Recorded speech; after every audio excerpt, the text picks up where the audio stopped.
successfully made COVID vaccines, now India must focus on drug development.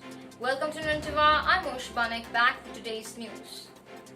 India has one of the highest levels of antibiotic resistance, which complicates not only the treatment of life-threatening infections, but also endangers outcomes in routine hospital procedures.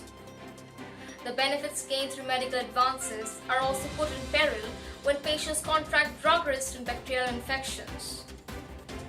The situation has been further complicated by the pandemic, with 3 to 4% COVID patients acquiring secondary bacterial infections.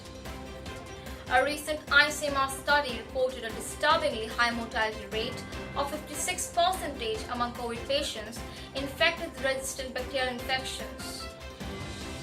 The silent pandemic of antimicrobial resistance does not draw the required level of attention and resources. This omission has impacted new drug development. Research has stagnated, with all major pharma companies exiting the arena. The reasons range from poor return on investment, the complexity of discovering novel antibiotics for multi-drug resistant pathogens, the high cost of bringing a novel antibiotic to the market, and irrational use that renders drugs ineffective and contributes to their short market life. Worse, antibiotics recently discovered and developed in the West do not find their way to India in a timely manner. It took about 5 to 6 years for novel antibiotics such as daptomycin and ceftaroline to be introduced in India after the initial launch in the US.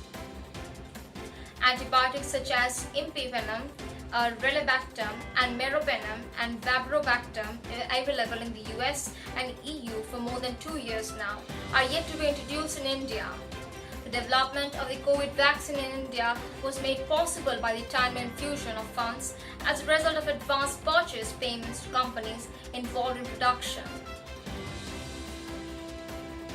The COVID vaccine story needs to be replicated to support the country's antibiotic needs.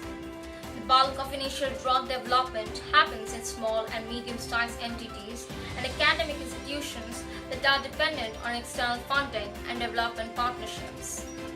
India needs to put together a plan for developing new antimicrobials as a first step.